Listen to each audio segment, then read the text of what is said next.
Hello दोस्तों, क्या हाल है, कैसे हैं। आशा करता हूं कि आप लोग मस्त होंगे, स्वस्थ होंगे और तंदुरुस्त होंगे। आइए देखिए, इम्पैक्ट सेंटर क्लास आप लोग के लिए लेकर आ चुका है एक और न्यू वीडियो, जिसमें बहुपद के ऑल कॉन्सेप्ट बताया जाएगा। बहुपद का ऑल कॉन्सेप्ट इसमें बताया जाएगा। इस कॉन्सेप्ट को जो छोड़ दिया उसे क्वेश्चन समझ में नहीं आएगा।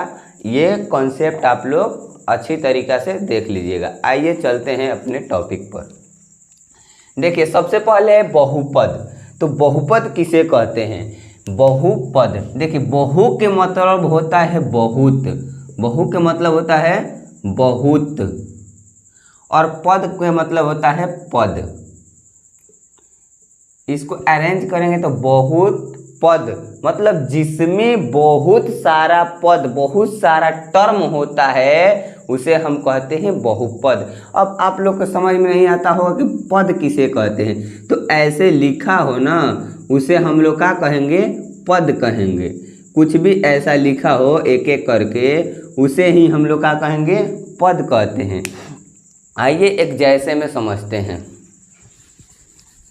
देखिए जैसे में क्या होता है, जैसे y प्लस 2x प्लस 5 को हम कहते हैं बहुपद। इसी को हम लोग कहते हैं बहुपद। अब इसके बराबर में इक्वल टू में 0 लग जाए तो इससे हम लोग कहते हैं द्विघात समीकरण। जब 0 लग जाएगा उसे द्विघात समीकरण कहते हैं। द्विघात समीकरण इसके नेक्स्ट चैप्टर में आने वाला है, द्विघात समीकरण। तो इसी को हम कहते हैं बहुपद। बहुपद इसी को कहा जाता है जिसपे घात 2 हो और प्लस 2x हो प्लस एक कांस्टेंट 5 हो। ठीक ना। चलिए अब देखते हैं बहुपद के प्रकार क्या होता है। बहुपद का प्रकार पहला होता है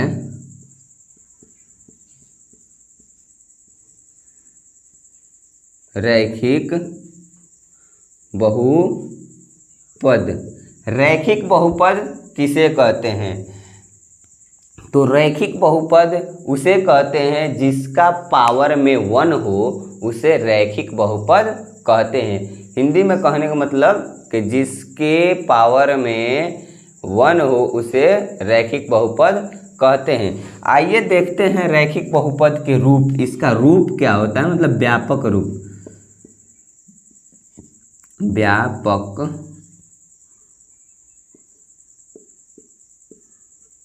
रूप, व्यापक रूप होता है ax प्लस b। जैसे में देख लीजिए, एग्जाम्पल के तौर पे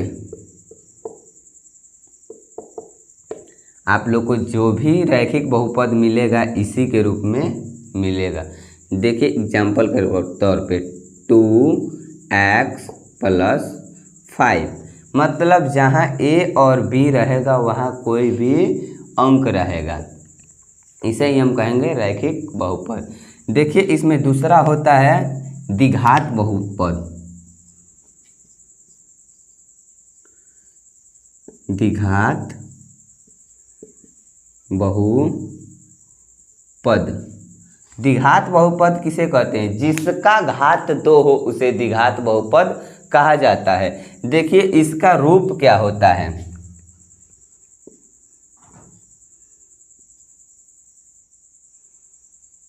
व्यापक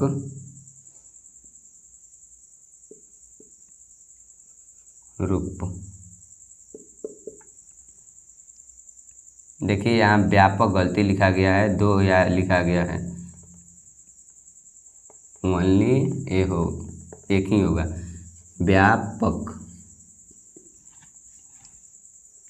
अब देखिए इसका व्यापक रूप क्या होता है? इसका व्यापक रूप होता है ax square plus bx plus c।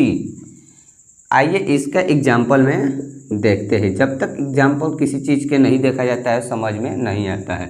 देखिए 3x square plus 5x plus 3, इसे हम कहते हैं द्विघात बहुपद। जिसके पे घात 2 हो उसे द्विघात बहुपद कहा जाता है। चलिए देखते हैं इसका नेक्स्ट प्रकार। 3 घात बहुपद। त्रिघात बहुपद किसे कहते हैं? जिसका घात 3 हो उसे त्रिघात बहुपद कहा जाता है। देखिए इसका रूप क्या होता है। व्यापक रूप। व्यापक रूप होता है ax³ plus bx² plus cx plus d। इसका ये होता है व्यापक रूप। आइए एग्जाम्पल देख रहे हैं इसका क्या होता है। एग्जाम्पल होता है जहाँ a b c d हो, यहाँ कोई भी गिनती की संख्या हो सकती है। तो देखिए इसका example 2x³ plus 3x² plus 5x plus 7, इसे हम कहते हैं त्रिघात बहुपद। आइए देखते हैं इसका नेक्स्ट फार्मूला क्या होता है। देखिए मेरा नेक्स्ट फार्मूला है जो कि द्विघात बहुपद के शून्यंक। द्विघात बहुपद में दो शून्यंक होते हैं, एक शून्यंकों के योगफल, एक शून्यंकों के गुणनफल।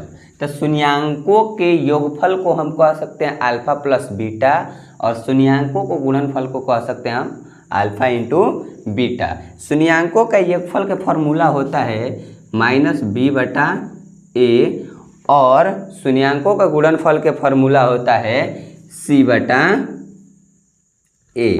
अब देखिए नेक्स्ट का है, नोट में एक है अल्फा बीटा द्विघात बहुपद के शून्यंक हो तब द्विघात बहुपद बराबर। जब आपको शून्यंक दे दिया जाएगा, जब शून्यंक दे देगा, मतलब शून्यंक किसे कहते हैं? अल्फा और बीटा को ही शून्यंक कहते हैं। यहाँ लिख भी दिया है। तो अल्फा और बीटा शून्यंक के मान दे देगा और कहेगा द्विघात बहुपद निकाले, तो उसका फॉर्मूला होता है px बराबर x² minus alpha plus beta into x plus alpha into beta. यही होता है इसका फॉर्मूला। जब शून्यंक दो को दे देगा तो इस पे हम लोग रख के और निकाल लेंगे द्विघात बहुपद।